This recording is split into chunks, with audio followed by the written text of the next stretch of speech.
Namaste, friends. Quite happy to be with you again with one of the most important aspects of anybody who is searching for a job. The candidates who search for a job, they are expected to submit their resume to the prospective employer. So, through this video, I am giving you certain essential inputs which can make your resume distinct and special. And anybody who is going through that resume will be happy to invite you for an interview. That is the preliminary purpose of a resume. How to do it? There are certain golden rules which everybody has to follow while preparing the resume. I will initially outline what are those golden rules. It is about the paper, about the font, what should be the content, what should be the total number of pages, all these things. Please listen pretty carefully about all these things. The resume should never be more than 2 pages of A4 size. Never. Because no employer will be having sufficient time to go through an extensive detailed resume. Restrict yourself to 2 pages maximum. Number 2, the most important aspects of your personality, your career, your education qualifications, all these things should necessarily appear in the first page. The quality of the paper should be good. Never it should be a color paper, it should be a glossy one.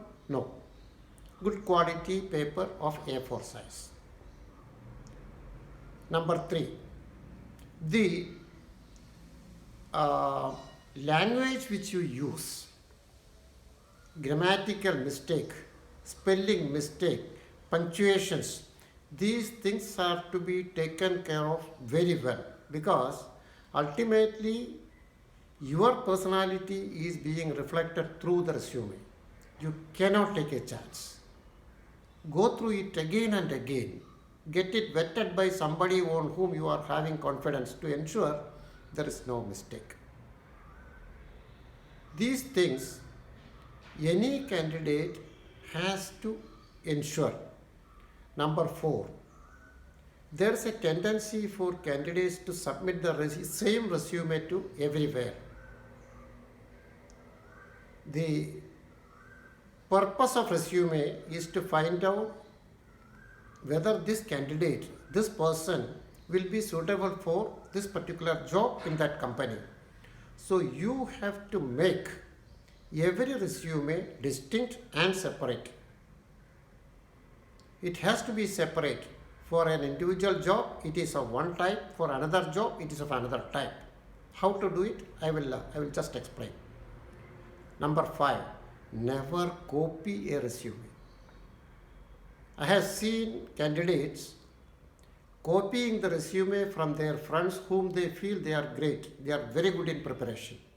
They will be good, but what they prepare will not be suitable for you. Your resume should be something distinct, and it is very easy to prepare. Now I will come to the text of this resume. The topmost portion, your name, prominently it should appear. Here again, there can be a doubt if there is an initial whether it should be expanded.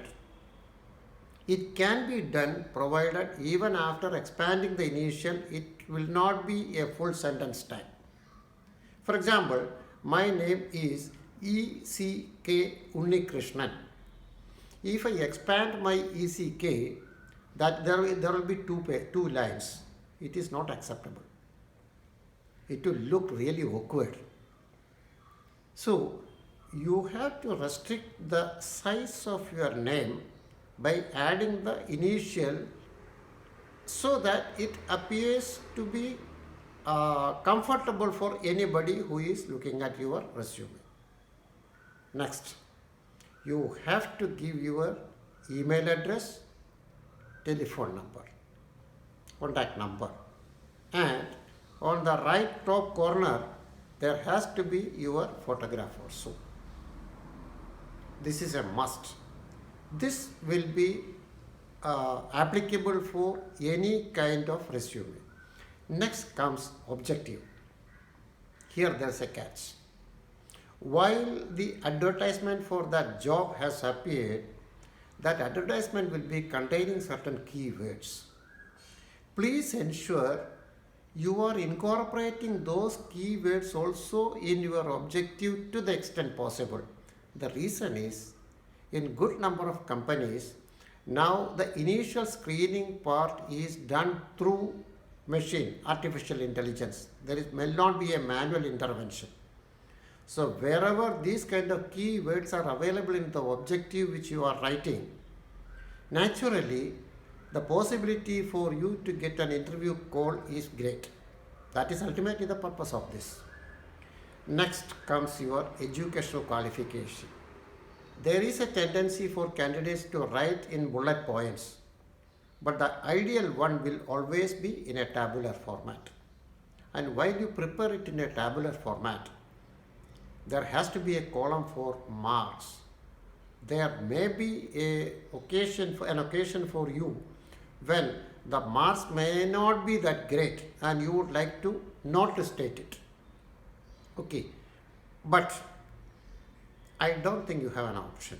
You have to show the marks, and while getting the interview call, naturally you can explain what exactly has happened, why the marks are low. Once you write the academic qualification, definitely you might have done some kind of projects, you might have done some kind of internships, you will be having some extracurricular activities, you might have participated in some seminars, you might have led the college in some of the programs in the college, you would have been a team leader, or you would have been a participant there, a team member. All these things, depending upon the type of job and depending upon the type of achievements which you are having, you have to segregate it and incorporate it in your resume appropriately. There can be an issue, there is no great achievement. Okay, but don't worry. There again, instead of extracurricular achievements, you can just mention in plain place of achievement, you can write activities and you can write it down. Whatever heading you are giving, there should be at least 3 items which you have to write below. Otherwise it looks awkward. It looks awkward. Then your personal details. You have to give these personal details again, your date of birth, your parents' profession, your address, then an alternate phone number, all those things can be given. In case there is a hobby, it is not compulsory, mind you, it is not compulsory. If there is a hobby, that should also be written in your personal details, and if you feel that that hobby can be something which can add value to your chances for getting an interview call, you can elaborate it. You can elaborate it. These things will be necessarily appearing in the first page. By chance, your personal details are not finding enough, you are not finding enough space to incorporate your personal details in the first page. Nothing wrong in incorporating those things in the second page. Then of course, you will be giving a declaration, and that declaration you are stating about the truthfulness of what you have stated and your signature part. While preparing this, even you have to have a thought process in your mind that even before you reach the interview room, your resume is there. The people who are sitting there will be trying to find out whether you are a suitable candidate for the progress of the company. If you have done some kind of additional courses which has enhanced your skill, necessarily it should be there. For example, suppose you are a mechanical engineer, you are applying for an IT job. Then the IT skills, additional skills which you have acquired through some kind of online courses, necessarily you have to incorporate. This will create an impression that even though your core profession is mechanical engineer, you are showing the inclination to learn new things, and with that inclination, definitely you are likely to learn new things when you are absorbed as an employee in this company. This is the impression you have to create. And always read it, reread it, get it corrected, ensure that the appearance is perfect and there is no spelling mistake, no grammatical error, no mistake in punctuations, and the title, the font size, all those things, how you are highlighting it, all these things are having great importance. Whether you are an MBA graduate, whether you are a technical graduate, these kind of things, it is equally valid, equally applicable. For an MBA finance, he is applying for a finance officer job. Whatever internship you have done which can support your candidature, which can enhance your chances, those things are to be incorporated. Your other kinds of experience or exposure or expertise may not be having that much relevance for this job. This you can decide, you can prepare it, revise it, then make it perfect. And any time when you prepare this, have the wordings of the job advertisement in your mind and incorporate those key words necessarily in the objective part.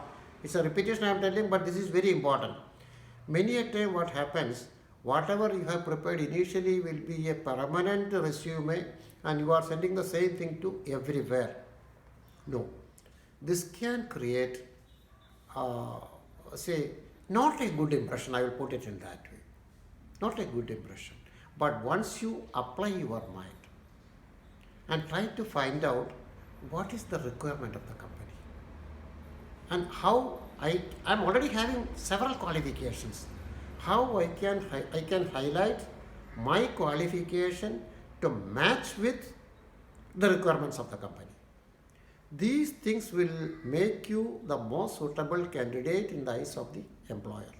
So friends, prepare the resume as if you are writing your final exam, an important exam, and never leave anything to chance, because ultimately when you are sitting in front of the panel members for an interview, probably you will be able to impress them, but you have to get an interview call, and that part is decided on the basis of what you are preparing in your resume.